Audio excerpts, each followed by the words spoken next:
আল্লাহর বাসস্থান কোথায়, কোথায় গেলে আল্লাহ পাবেন। আজকের আলোচনা থাকছে এই বিষয়ে।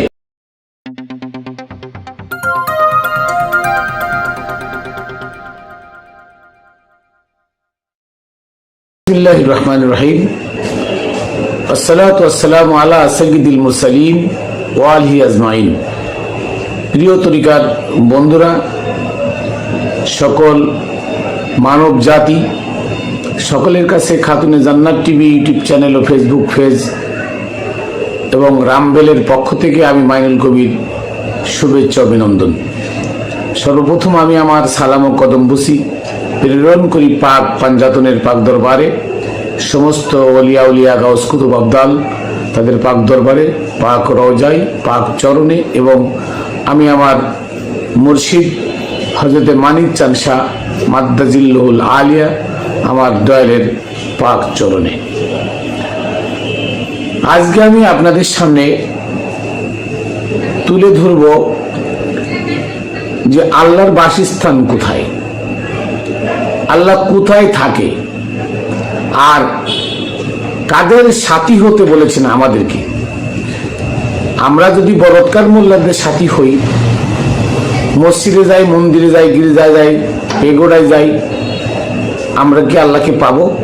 আমরা কি মুক্তি পাবো, নাকি আল্লাহ ভিন্নটা বলছে? আসুন এই সম্পর্কে আজকে সংক্ষিপ্ত আলোচনা আমি আপনাদের সামনে বলি। যে আল্লাহ তাআলা বলেছেন পবিত্র কোরআনে যে পবিত্র কোরআনের সূরা আনকাবুতের 69 নম্বর আয়াত কি বলেছেন আল্লাহ, দেখ শুনুন ভালো করে। ওয়াল্লাযীনা জাহাদু ফিনা, যারা আমাদের রাস্তায়, ফিনা মানে আমাদের রাস্তায় যারা চেষ্টা করে, জাহাদু চেষ্টা করা, জিহাদ করে না, জিহাদ শব্দের অর্থ চেষ্টা করা। আপনারা জানেন যে আল জুহুদু কোশিশ করনা, মাজদার হলো আল জুহুদু কোশিশ করনা, জাহাদা ইয়াজহাদু জাহিদু মানে জাহাদু, যারা কি করে আমার রাস্তা, ফিনা আমাদের রাস্তায় যারা চেষ্টা করে, লানাহদিয়ান্নাহুম সুবুলানা, তাহলে অবশ্যই অবশ্যই আমরা তাদেরকে হিদায়াত দিব আমার রাস্তায়। তার মানে যারা আল্লাহর রাস্তায় চেষ্টা করে, আল্লাহ বলছেন আমরা তাদেরকে সৎপথের দিশা দিই, হিদায়াত দিই। তারপরে বলছে ওয়াইন্নাল্লাহা মাআল আমাল মুহসিনিন, ওয়াইন্নাল্লাহা লামাআল মুহসিনিন, আল্লাহ মুহসিনদের সাথে থাকেন। মুহসিন মানে সৎ কর্মশীল, যাদের কর্ম সৎ, যারা ভালো, যারা মিথ্যা কথা বলে না, যারা ধৈর্যশীল, যারা হালাল রুজি খায়, যারা দুনিয়ার লোভ লালসা ছেড়ে দিয়ে আল্লাহর পথ ধরে পড়ে আছে, তারা মুহসিনিন। যাদের কথা দ্বারা, কাজ দ্বারা কোনো সমাজের একটা জীব কষ্ট পায় না, তারা হচ্ছেন মুহসিনিন, তারা হচ্ছেন সাদিকিন, তারা হচ্ছেন সালিহিন, তারা সাবিরিন, তারা মুমিনিন। আর আল্লাহ বলছেন আল্লাহু মাআস সাদিকিন, আল্লাহ সত্যবাদীদের সাথে থাকেন। আল্লাহু মাআস সাবিরিন, আল্লাহ ধৈর্যশীলদের সাথে থাকেন। আর এই সত্যবাদী আর ধৈর্যশীল কে হয়? সূরা বাকারার 45 নম্বর আয়াতে তো আপনারা শুনছেন, আমি বারবার বলেছি, আল্লাহ বলছেন ওয়াস্তাঈনু বিস-সাবরি ওয়াস-সালাহ, তোমরা ধৈর্য এবং স্মরণ সংযোগের মাধ্যমে আমার কাছে সাহায্য প্রার্থনা করো। ওয়াইন্নাহা লাকাবীরাতুন, কিন্তু এটা অনেক বড় কাজ, কঠিন কাজ। ইল্লা আলাল খাশিন, একমাত্র বিনয়ীরা ছাড়া পারে না। যারা বিনয়ী তারাই আল্লাহর কাছে সাহায্য প্রার্থনা করতে পারে। অতএব আমি আপনি, আমরা মসজিদে গিয়ে আল্লাহর কাছে সাহায্য চাই, আল্লাহ কিন্তু এই সাহায্যের কথা বলে নাই, চাইতে বলে নাই। আল্লাহ বলছেন আবতাগু ইলাইল ওসিলা, ওসিলা ধরে আমাকে খোঁজো। তার মানে ওসিলা কারা? এই ওসিলা হচ্ছে সালিহিনরা, ওসিলা হচ্ছে সাদিকিনরা, ওসিলা হচ্ছে সাবিরিনরা, ওসিলা হচ্ছে মুমিনিনরা। অতএব যারা মুমিনিন তারা ওসিলা, যারা সাদিকিন তারা ওসিলা, যারা সালিহিন তারা ওসিলা, যারা সাবিরিন তারা ওসিলা। আর সালিহিন, সাদিকিন, মুমিনিন ইনারা হচ্ছেন আল্লাহর ওলি, আল্লাহর রসুল, আল্লাহর হাদি, আল্লাহর মুর্শিদ। চারটা ভাষা আল্লাহ ব্যবহার করেছেন, হাদি, রসুল, ওলি আর মুর্শিদ। চারটা ভাষা আল্লাহ ব্যবহার করেছেন। আরেকটা ভাষা আছে রব, রব মানে গুরু। তার মানে এই পাঁচটা ভাষায় সালিহিন, সাদিকিন, সাবিরিন এবং মুহসিনিনদেরকে আল্লাহ ডেকেছেন, মুমিনিনদেরকে ডেকেছেন। কেন? মুমিনরা আল্লাহকে যা বলে আল্লাহ শুনেন। কেন? আল্লাহ কিন্তু বলে নাই যে আল্লাহু ফিল মাসজিদিকুম, আমি আল্লাহ তোমাদের মসজিদে থাকি। আল্লাহ কিন্তু তা বলে নাই। আল্লাহু ফি মন্দিরিকুম, আমি তোমাদের মন্দিরে থাকি। আল্লাহ কিন্তু তা বলে নাই। আল্লাহ বলেছে আল্লাহু মাস সাদিকিন, আল্লাহ সত্যবাদীদের সাথে থাকেন। আল্লাহু ইন্নাল্লাহা মাআল মুহসিনিন, নিশ্চয়ই আল্লাহ সৎকর্মশীলদের থাকেন, সৎকর্মশীলদের সাথে থাকেন। ইন্নাল্লাহা মাআস সাবিরিন, আল্লাহ ধৈর্যশীলদের সাথে থাকেন। তাহলে আল্লাহ যদি ধৈর্যশীলদের সাথে থাকে আর আমি যদি ধৈর্যশীলদের সঙ্গী হয়ে যাই, তাহলে কি? তাহলে আমি মুক্তিপ্রাপ্ত হয়ে যাব। তাই আল্লাহ বলছেন ওয়াকুনু মাআস সাদিকিন, তোমরা সাদিকিনদের সাথী হয়ে যাও, তোমরা সত্যবাদীদের সাথী হয়ে যাও। ওয়াকুনু মাআল মুহসিনিন, মুহসিনরা তাদের সাথী হয়ে যাও। যেহেতু আমি তাদের সাথে থাকি, তোমরাও তাদের সাথী হয়ে যাও। তাহলে মুহসিনদের সাথী যদি আমরা হয়ে যাই, তাহলে আমরাও সৎপথ প্রাপ্ত হব, আমরাও নাজাত প্রাপ্ত হব। কিন্তু আমরা যদি বলৎকার মোল্লার সাথে থাকি, আমরা যদি ধর্ষক মোল্লার সাথে থাকি, আমরা যদি ফতোয়াবাজ মোল্লাদের সাথে থাকি, আমরা যদি মসজিদ পূজারীদের সাথে থাকি, আমরা যদি ওমরের তরিকত পূজারীদের সাথে থাকি, আল্লাহ আমরা যদি বক্করীয় পূজারীদের সাথে থাকি, তাহলে আমরা মুক্তি পাবো না। এটা আল্লাহর বিপক্ষে চলে যাওয়া, এটা তাগুদের পথে চলে যাওয়া। তাগুদের পথ হচ্ছে কোনটা? যেটা আল্লাহর হুকুমের বিপরীতে, এটা তাগুদের পথ। আল্লাহ বলতেছেন, হুকুম দিচ্ছেন ওয়াকুনু মাআস সাদিকিন, তোমরা সত্যবাদীদের সাথী হয়ে যাও। আর আমরা কি করতেছি? আমরা সত্যবাদীদেরকে ছেড়ে দিয়ে আমরা অন্য পথে যাচ্ছি। যেমন সূরা তাওবার 119 নম্বর আয়াত, এর বলতেছে আল্লাহ, দেখেন, ইয়া আইয়ুহাল্লাযীনা আমানুত্তাকুল্লাহ, হে আমানুগণ তোমরা আল্লাহকে ভয় করো। কি বলছে? হে আমানুগণ তোমরা আল্লাহকে ভয় করো। আমানুদেরকে বলছে, এখানে কিন্তু সাধারণ মানুষদেরকে বলে নাই। সূরা তাওবার 119 নম্বর আয়াত, ইয়া আইয়ুহাল্লাযীনা আমানুত্তাকুল্লাহ, হে আমানুগণ তোমরা আল্লাহকে ভয় করো। তারপরে বলতেছে কি? ওয়াকুনু মাআস সাদিকিন, সত্যবাদীদের সাথী হয়ে যাও। তোমরা সত্যবাদী যারা, তাদের সঙ্গী হয়ে যাও। এখন বলেন তো, যে মোল্লারা কিছুদিন আগে বলল মূর্তি ভাঙ্গা ফরজ, মূর্তি বানানো শিরক, আমার বাপের মূর্তি হলো তা আমি ভেঙে দেব, শিরক, সেই মোল্লারা এখন ডক্টর মোহাম্মদ ইউনূসের সাইকেলের উপরে ছড়া মূর্তির উদ্বোধন করলো। তাহলে কি সত্যবাদী সাদিকিন না কাযিবিন? এরা মিথ্যাবাদী।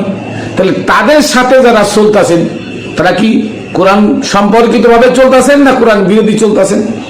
আল্লাহ বলছে ওয়াকুনু মাআস সাদিকিন, তোমরা সত্যবাদীদের সাথে থাকো। যারা সকালে এক ফতোয়া, বিকালে এক ফতোয়া, বিএনপির ফজলুর রহমান ভাই বলেছেন, যারা টাকায় ফতোয়া ঘুরাই দেয়, সকালে এক ফতোয়া দেয়, বিকালে ফতোয়া দেয়। তো যারা সকালে এক ফতোয়া, বিকালে আর এক ফতোয়া দেয়, তারা কি মিথ্যাবাদী? আর মিথ্যাবাদীদের সঙ্গে হলে আপনিও মিথ্যাবাদী, আর সত্যবাদীদের সঙ্গে হলে আপনিও সত্যবাদী। আপনাকে মৃত্যুর সময় ডাকা হবে, ইয়াউমা নাদউ কুল্লু নাসিম বিইমামিহিম, প্রত্যেক মানুষকে তার মৃত্যুর সময় ডাকা হবে তার ইমামের সাথে। আপনার ইমামকে, ওই মিথ্যাবাদী যদি আপনার ইমাম হয়, আপনাকে ওই মিথ্যাবাদী আপনার মৃত্যুর সময় মিথ্যাবাদীকে ডাকা হবে। আপনার ইমাম যদি সত্য হয়, সাদিকিন হয়, সাদিকিনকে ডাকা হবে, সালিহিনকে ডাকা হবে, সাবিরিনকে ডাকা হবে, মুমিনিনকে ডাকা হবে। তাহলে মুক্তি পেতে হলে আমাদের সত্যবাদীদের সাথী হতে হবে। কি বলছেন আল্লাহ ডাইরেক্ট? সূরা তাওবার 119 নম্বর আয়াত, ইয়া আইয়ুহাল্লাযীনা আমানুত্তাকুল্লাহ, হে আমানুগণ তুমি আল্লাহকে ভয় করো। তারপরে কি বলছে? ওয়াকুনু মাআস সাদিকিন, তোমরা সত্যবাদীদের সাথী হয়ে যাও। সাদিকিন মানে সত্যবাদী, যারা সত্যবাদী, সত্য কথা বলে, সৎ পথে চলে, সৎ উপদেশ দেয়, হারাম খায় না, হারাম বর্জন করে হালাল খায়, সেই সত্যবাদীদের সঙ্গী হয়ে যাও। সুবহানাল্লাহ। এত সুন্দর উপদেশ আল্লাহ দিয়েছেন আমাদের, কিসের জন্য? মুক্তির জন্য। অথচ আমরা সেটা কি করি? সেটারে উল্টায় চলি। দেখেন সূরা নাহলের 128 নম্বর আয়াত আল্লাহ বলছেন, ইন্নাল্লাহা মাআল লাযিনা তাকাউ। আল্লাহ কার সাথে থাকেন? এখানে আবার বলছে ইন্নাল্লাহা মাআল লাযিনা তাকাউ, আল্লাহ ওই সমস্ত মানুষদের সাথে থাকেন যারা মুত্তাকি।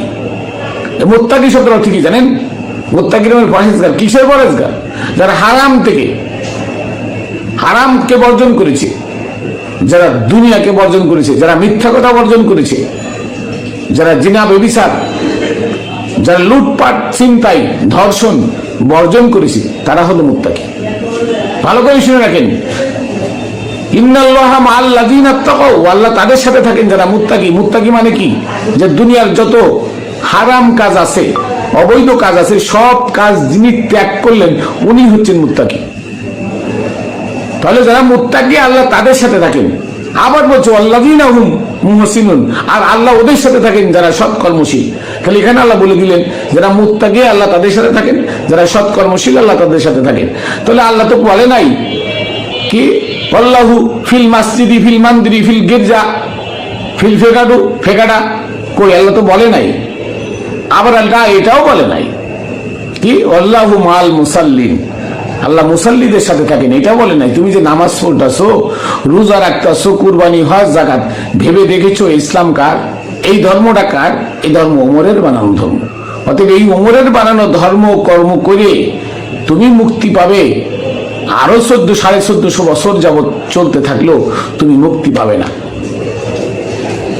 এই ধর্মের কর্ম যারা ছেড়ে দিয়েছে, সমাজ সংসার এবং এই ধর্মের গোড়া মানে বেড়া জাল থেকে যারা বেরিয়ে গেছে, যারা পাগল বেশে পাগলের নাম খেতাব পেয়েছে, যারা পথভ্রষ্ট খেতাব পেয়েছে, যারা সংসার ত্যাগী হয়ে গেছে, তারা আল্লাহর ওলি, তারা সাদিকিন, তারা সালিহিন, তারা মুহসিনিন, তারা সাবিরিন, তারা মুমিনিন।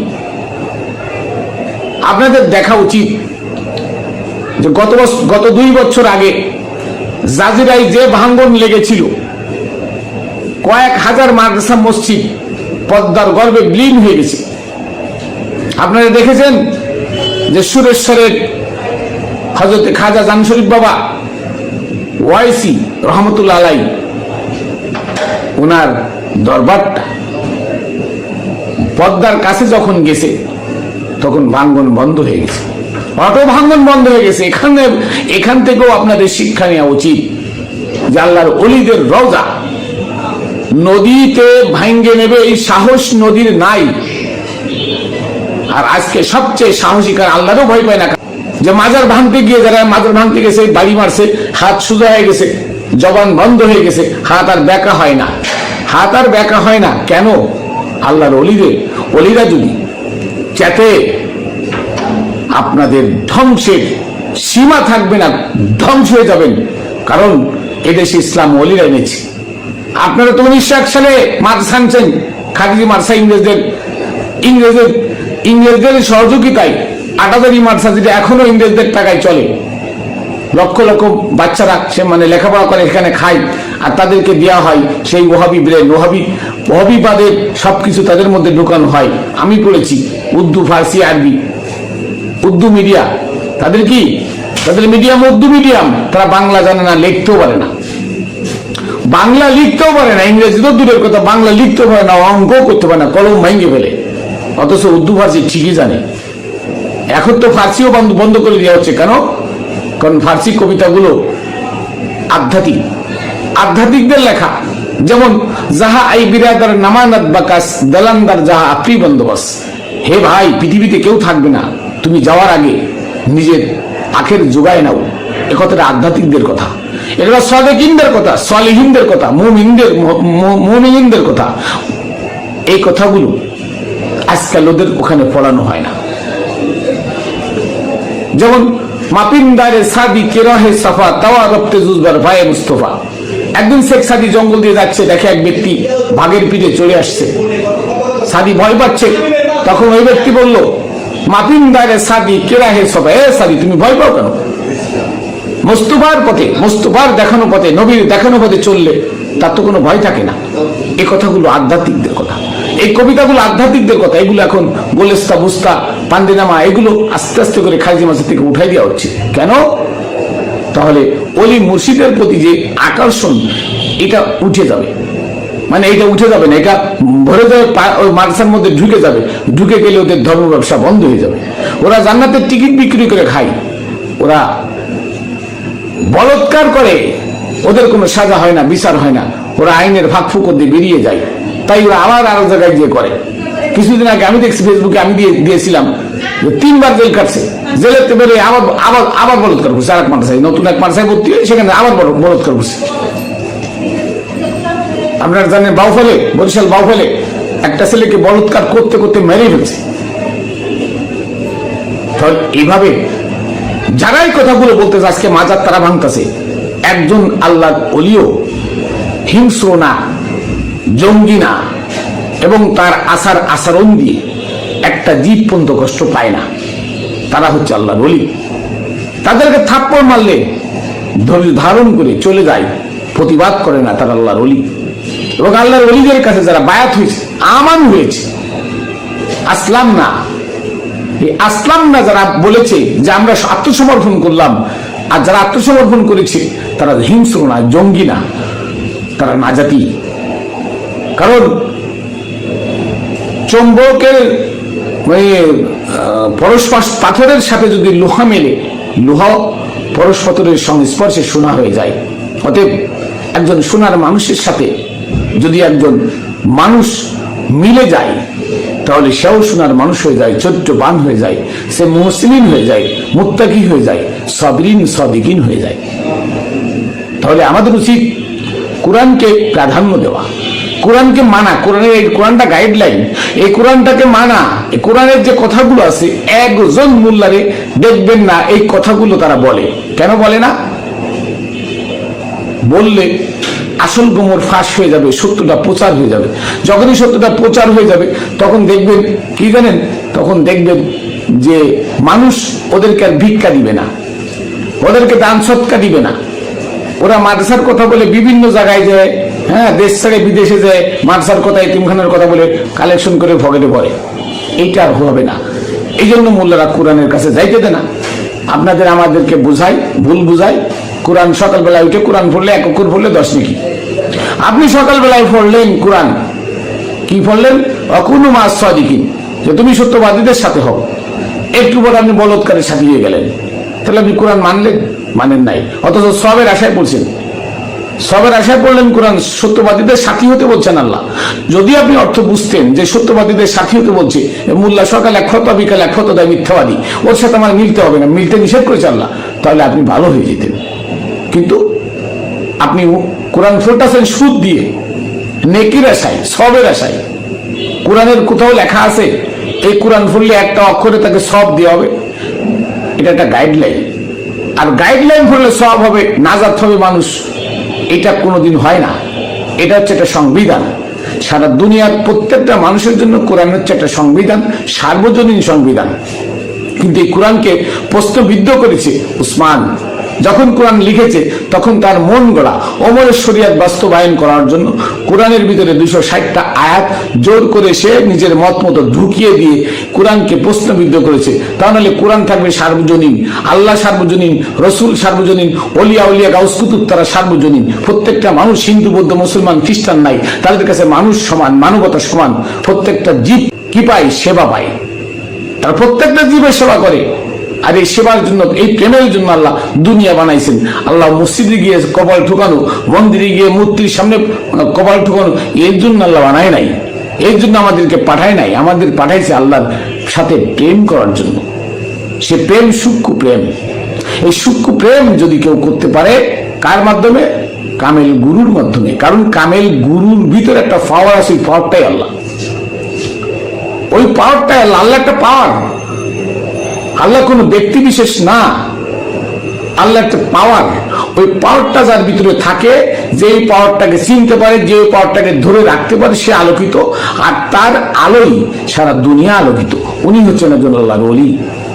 যার কারণে তাদের কথা বাঘে শোনে, পশু শোনে। কিন্তু একজন মোল্লা মসজিদ দেখাবেন যে চিড়িয়াখানার গেটে নিয়ে ছেড়ে দেন, বাঘের খাঁচাটা খুলে দেন, দেখবেন মোল্লার থাবা দিয়ে গাড়াটা ভেঙ্গে মটকায় আগে খেয়ে ফেলাইছে। তুই যদি জান্নাতি হবি তো তোর পশুতে চিনল না কেন? পশু তোরে খাই কেন? আমি মাইদুল কবির, আমি মুর্শিদের গোলামের গোলাম, আমি আমার মুর্শিদের গোলামের গোলাম। আমি করতে পারি, বাঘে আমাকে ছুবে না। কারণ বাঘ যার হুকুমে চলে, আমি তো তারই গোলামি করি। তাহলে এই কনফিডেন্স কোত্থেকে আসলো? এই কনফিডেন্স আমাদের আসছে যেহেতু আমরা সত্যবাদীদের সাথী হয়ে গেছি, সালেহিনদের সাথী হয়ে গেছি, মুত্তাকিদের সাথী হয়ে গেছি, আমরা সাবিরিনদের সাথী হয়ে গেছি, এবং আমি মুমিনদের সাথী হয়ে গেছি। তাই আমরা সৎ পথে আসি, সত্য কথা বলি, মানুষকে সত্য পথের আহ্বান করি। তবে আল্লাহ বলছেন, আমি যাকে দয়া করি সেই ছাড়া সৎপথ কেউ পায় না, আর আমি যাকে পথ নষ্ট করি সে কখনো অলি মুর্শিদ চিনে না। যা কোরআনের কথা, আমার কথা না। তাহলে যাই হোক, আমি আজকে আপনাদেরকে বোঝাতে পেরেছি কিনা জানি না। আল্লাহ ওয়াকুনু মাস সালিহিন, ওয়াকুনু মাস সালিহিন, তোমরা সত্যবাদীদের সাথী হয়ে যাও, সালিহিনদের সাথী হয়ে যাও, মুত্তাকিদের সাথী হয়ে যাও, তোমরা মুমিনদের সাথী হয়ে যাও, সাবিরিনদের সাথী হয়ে যাও। আর আল্লাহ বলছে আল্লাহু মাস সাদিকিন, আল্লাহ সত্যবাদীদের সাথে থাকেন। আল্লাহু মাস সাবিরিন, আল্লাহ ধৈর্যশীলদের সাথে থাকেন। আল্লাহু মাল মুহসিনিন, আল্লাহ সৎকর্মশীলদের সাথে থাকেন। আল্লাহু মাল মুত্তাকিন, আল্লাহ মুত্তাকিদের সাথে থাকেন। আল্লাহু মাল মুমিনিন, আল্লাহ মুমিনদের সাথে থাকেন। আল্লাহ বলে নাই যে আমি ঠাকুরের সাথে থাকি, আমি পাদ্রির সাথে থাকি, আমি মসজিদের ইমামের সাথে থাকি, একথা কিন্তু আল্লাহ বলে নাই। অতএব ওই মসজিদের ইমামের পিছনে ঘুরবেন, ঠাকুরের পিছনে ঘুরবেন, মন্দিরে গিয়ে ঠাকুরের পূজা দিবেন ঠাকুরের, কিন্তু আল্লাহ সেখানে নাই। আল্লাহ থাকে সৎকর্মশীলদের সাথে। যারা সৎকর্মশীল, যারা সত্যবাদী, যারা মিথ্যাকে বর্জন করে, যারা দুনিয়ার হারামটাকে বর্জন করে হালাল ভক্ষণ করে, যারা সত্য পথে চলে, সত্য পথের আহ্বান মানুষকে করে, তারা সত্যবাদী। আর সত্যবাদীদের সাথী হওয়া আল্লাহর সাথী হয়ে যাওয়া সমান কথা। অতএব নাজাত পেতে হলে আপনি সত্যবাদীদের সাথী হয়ে যান, সৎকর্মশীলদের সাথী হয়ে যান, তাহলে আপনি আল্লাহর হুকুম মান্য করলেন এবং আল্লাহ আপনাকে নাজাতের পথ দেখে দিলেন। আর এই পথে গেলে আপনি মুক্তি পাবেন, আপনি আমানু থেকে মুমিন হতে পারবেন, নিজেকে চিনতে পারবেন। আর যে নিজেকে চিনেছে সে আল্লাহকে চিনেছে, আর যে আল্লাহকে দেখেছে জাহান্নাম তার জন্য হারাম হয়ে যায়। যাই হোক, আমি আমার সংক্ষিপ্ত কথা এখানে শেষ করছি। আশা করি সবাই ভালো থাকবেন। বর্তমান পরিস্থিতি জানেন, আমাদের ঘরে খুব হুমকি, আমাদের রাস্তাঘাটের চলাফেরাও খুব কষ্টকর। কারণ ওয়াহাবিদের এত উত্থান, সুফিবাদের মুখ বন্ধ থাকায় আজকে ওয়াহাবিদের উত্থান হয়েছে। তো যাই হোক, এই উত্থানের পতন আছে। আল্লাহর ওলিরা এদেশে ইসলাম এনেছে, ওয়াহাবিরা নাই। অতএব এই ওয়াহাবিদের যে উৎপাত, খুব শীঘ্রই দেখবেন এর অধঃপতন। খুব শীঘ্রই তারা ধ্বংস হতে চলেছে এবং ধ্বংস হয়ে যাবে। মানুষের ভিতরে তাদের প্রতি একটা ঘৃণা জন্মে গেছে। আমরা সত্য কথা বলতেছি প্রতিনিয়ত, সত্য কথাগুলো মানুষ জাস্টিফাই করে দেখতেছে যে কোরআনের কথা সত্য। তারা হাদিস দিয়ে, ইজমা কিয়াস ফিকহ উসুল দিয়ে, তাফসিরুল কুরআন মাহফিলে শুধু হাদিস বর্ণনা করে, ইজমা কিয়াস ফিকহ উসুল এবং গালগপ্প করে, উস্তাদের কাছে শোনা মিথ্যা কিচ্ছা কাহিনী। অতএব এসব থেকে আমরা বেরিয়ে আসি, সৎকর্মশীলদের খুঁজি, তাদের সাথী হওয়ার চেষ্টা করি। তো আমি আমার শেষ সালাম ও কদমবুসি ভক্তি চুম্বন আমার পাক পাঞ্জাতনের পাক দরবারে, সমস্ত ওলিয়া উলিয়া গাউস কুতুবের পাক দরবারে, পাক চরণে, এবং আমার মুর্শিদ হযরত মানিক চাঁদ শাহ মাদ্দাজিলহুল আলিয়া আমার বাবাজানের পাক কদমে রেখে এখানে শেষ করছি। আবার দেখা হবে অন্য ভিডিওতে। জয় গুরু।